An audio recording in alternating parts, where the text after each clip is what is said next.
आज हम पाठ पढ़ते हैं कक्षा 6 का पाठ 9 सूरदास के पद। पहले हम देखते हैं शब्दार्थ यानी कि भक्ति पद है ये।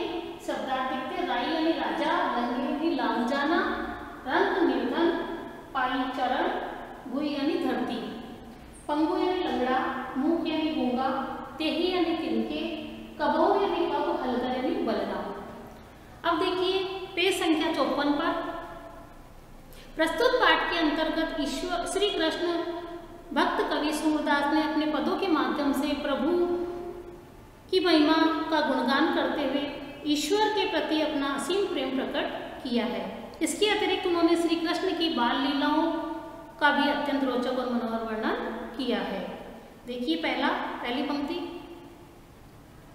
चरण कमल बंदो हरि राई, जाकी कृपा पंगु गिरी लंगे, आंधर को सब कुछ दर्शाई। यानी कि जिस पर श्री हरि की कृपा हो जाती है उसके लिए संभव भी संभव हो जाता है, और लूला लंगड़ा मनुष्य पर्वत को भी लांग जाता है, और अंधे को गुप्त और प्रकट सब कुछ देखने को मिल जाता है। और बहिरो सुने मुख पुनि बोले, रंग चले सिर छत्र धराई, सूरदास स्वामी करुणा में बार बार बंदो तेरी पाई। यानी कि बहरा सुनने लग जाता है और गूंगा बोलने लग जाता है, और रंग यानी गरीब भी अमीर बन जाता है, यानी कि गरीब व्यक्ति के सिर पर भी ताज चढ़ सकता है, यानी कि राज छत्र धारण कर सकता है। राज छत्र यानी राजा सिर पर छत्र मुकुट धारण कर सकता है। ऐसे करुणा में प्रभु की पद वंदना कौन भागा नहीं करेगा। दूसरा देखिए। मैया कबहू बढ़ेगी चोटी, कितनी बेर मोई दूध पियत भई ये अजहू है छोटी। यानी कि मैया मेरी चोटी कब बढ़ेगी, कितनी बार मैंने दूध पिया तुमने पिलाया, ये अभी भी छोटी है। हैं उल्हाना दे रहे हैं मैया को, कह रहे शिकायत कर रहे कि अभी भी मेरी चोटी छोटी है, तुम बार बार मुझे दूध पिलाती हो। तू जो कहती बल्कि बेनी जो है वे है लांबी मोटी, यानी कि तू कहती है बल्कि बेनी यानी कि मोटी और मोटी हो जाएगी, है ना। दाऊ की जैसे तुम्हारी बलदाऊ की जैसे मोटी चोटी, जैसे बलदाऊ की चोटी है वैसे ही तुम्हारी चोटी भी मोटी हो जाएगी, उसके समान लंबी और मोटी हो जाएगी, और कंघी करते घूमते समय स्नान कराते समय सर्पिणी के समान दिखाई देने लगेगी। यानी कि काडत गुवत न्यावत जे नागिन सी भई रोटी, यानी कि जब तुम नहाओगे इसे गूथोगे तो ये नागिन की तरह मोटी हो जाएगी।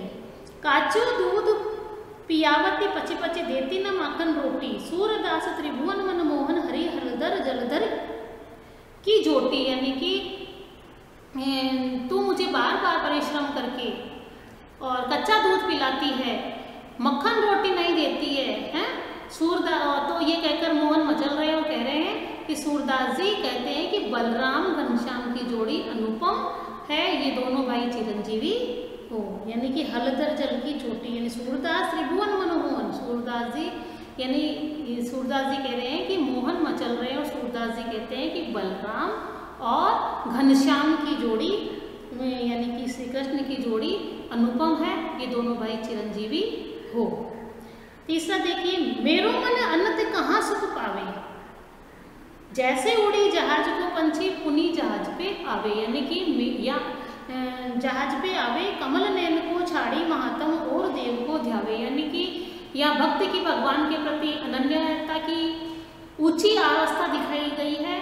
जीवात्मा परमात्मा की अंश स्वरूपा है, जीवात्मा और परमात्मा अंश स्वरूपा है, और उसका विश्रांति स्थल परमात्मा ही है। कमल नयन को छाड़ी महात्म और देव को ध्यावे, यानी कि अन्यत्र से सच्चा सुख शांति मिलने की नहीं है। और परम गंग को छाड़ी पिया सो दुर्मति कूप खनावे, जिस मधुकर अंबुज रस चाख्यो कौन करेल फल खावे, सूरदास प्रभु काम देनु तजी छेड़ी कौन दुहावे। यानी कि उसका विश्रांति स्थल परमात्मा ही है, अन्यत्र से सच्ची सुख शांति मिलने की नहीं। प्रभु को छोड़कर जो इधर उधर सुख खोजता है और वह मूढ़ है, मूर्ख है। कमल रसास्वादी भ्रमर भला करील का कड़वा फल चखेगा, कामधेनु छोड़कर बकरी को कौन दुहेगा। ठीक है बच्चों, आपको ये पाठ समझ में आ गया होगा। इस पाठ को बार बार पढ़िए, याद करिए इन पंक्तियों को और वीडियो को खोल के बार बार इसको समझने की कोशिश कीजिए। Thank you.